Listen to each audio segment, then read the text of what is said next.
você para com isso. Vai botar esse cachorro onde você achou. Você não sabe o trabalho que um cachorro dá para criar.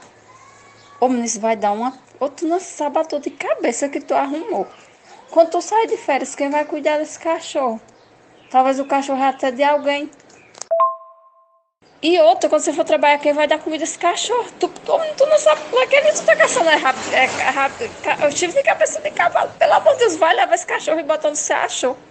Eu não crio o dia que neguinha morreu, eu não crio um cachorro nunca mais na minha vida. Tu não sabe o trabalho que um cachorro dá pra criar. Dá comida, tu não cuida nem de tu mesmo, tu ainda vai cuidar de um cachorro, moça, vai caçar o que fazer, tu tá besta?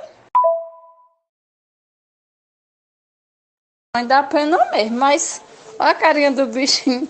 Só que parece que já tem cachorro criado. Tu para com isso, vai, bota esse cachorro lá no meio da rua. Até meu coração doeu também, mas não quero nem saber. Pode botar esse cachorro lá onde você achou. O bichinho tá tão quietinho que parece que já até de casa. Ô mãe, se tu não trabalhasse, se você tivesse alguém dentro de casa pra cuidar. É tão difícil criar um cachorro, tu não sabe como é. É uma despesa a mais, sabia? Agora vai ter que comprar ração, tudo quanto é coisa. Mas esse cachorro tem dono, Kelinha.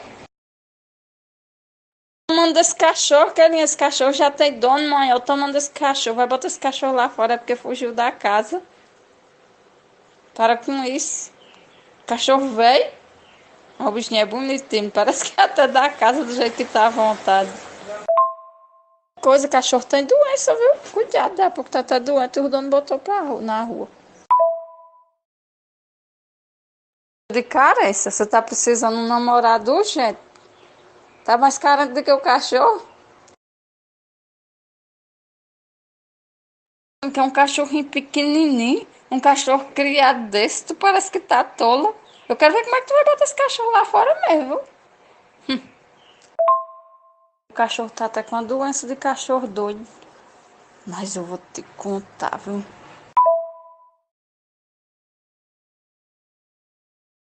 Eu não qualquer um.